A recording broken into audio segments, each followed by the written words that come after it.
The Emperor's New Pencil, a short story. Once, several decades ago, in a kingdom of indeterminate location, there lived a wise emperor who loved, above all else, reading and writing. In every moment he could spare from the affairs of state, he was to be found reading good books and writing in his journal. Because he was a wise king, he usually wrote with pencils. So great was this emperor's love for pencils that they were brought from far and wide for him to appreciate and enjoy. When a visiting dignitary would arrive, he would always arrange for himself to be seated next to the dignitary's scribe to learn more about the pencils from faraway lands. So great was his love of pencils that he subsidized the pencil-making guild to be sure that everyone in the kingdom would always have access to affordable, reliable tools for writing. He was thus much beloved by his subjects, and poetry, plays, histories, and books poured forth from his empire. One day a traveling merchant appeared in town offering mysterious pencils that he claimed were of quality beyond that of any ever before seen in the kingdom. The emperor was overjoyed and immediately invited the merchant to dine at the palace and show the emperor his remarkable wares for making marks. At dinner, the merchant dazzled the emperor with pencils of beauty and excellence untold. The pencils were each ornamented and painted and provided smooth writing that enabled the writer to apply half the strength and double the pace of his writing. "I must have them," cried the emperor, "and I will give you a premier station in the marketplace for as long as you choose to remain in the royal city." The merchant responded, "Thank you, my emperor. But I should tell you, while most pencils sell for a mere copper piece, I sell my pencils for a gold piece. But I will sell a dozen for 5 gold pieces." The emperor was troubled, for he had worked tirelessly to make pencils which even the poorest person could afford. The merchant saw the emperor's struggle and dared to speak. "My lord, this high price will not injure the common pencil sellers, but rather help everyone see how blessed they are to have access to the common and to the fine." The emperor reluctantly agreed and bought 15 gold pieces worth of pencils on the spot.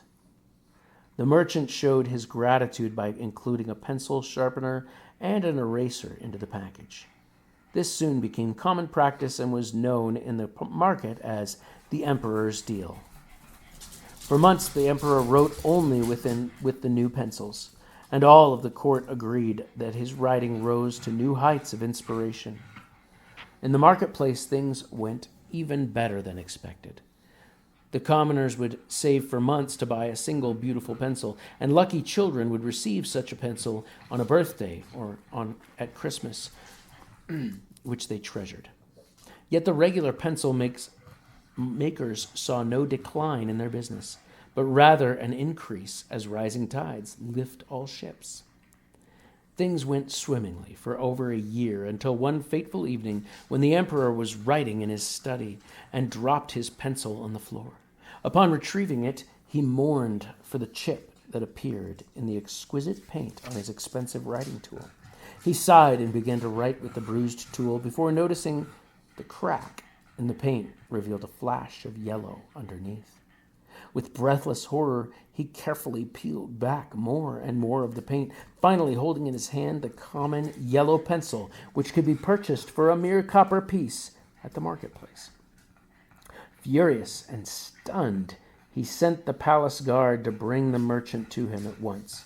While he waited and fumed, he broke the pencil, for which he had paid an entire gold piece, but not really, owing to the bulk discount he received.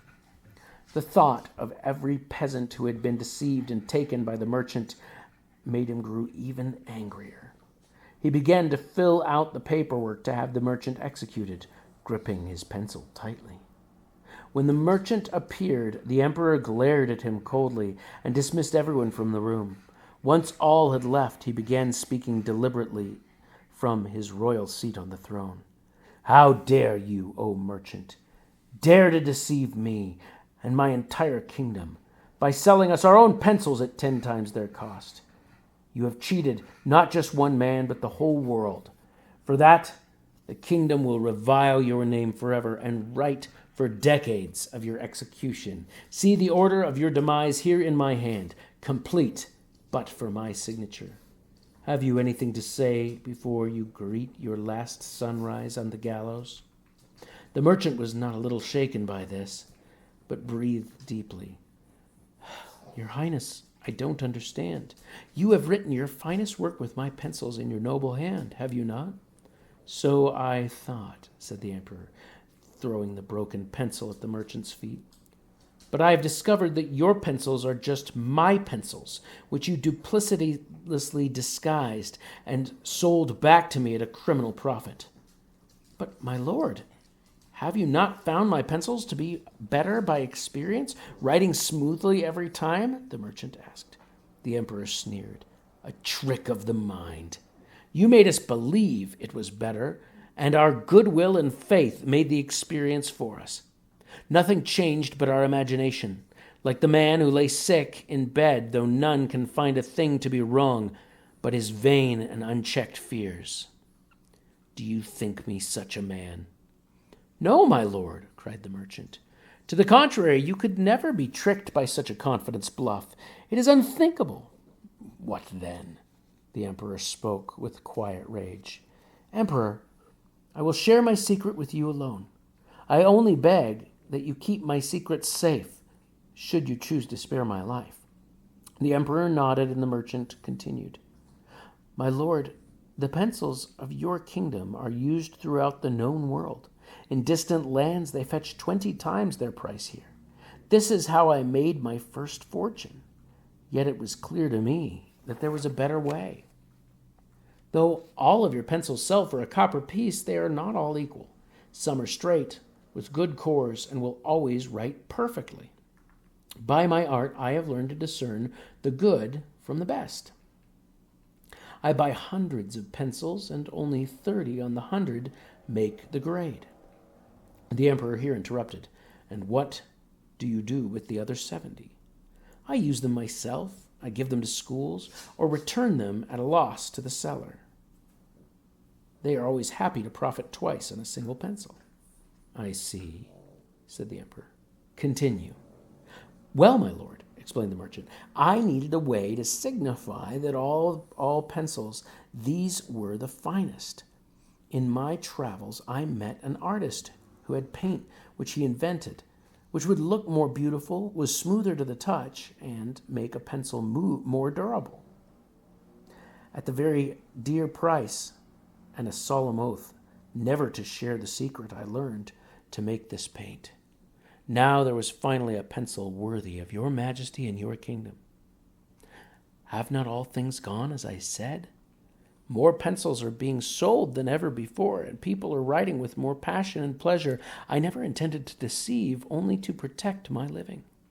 The king sat silently for minutes, lost in thought.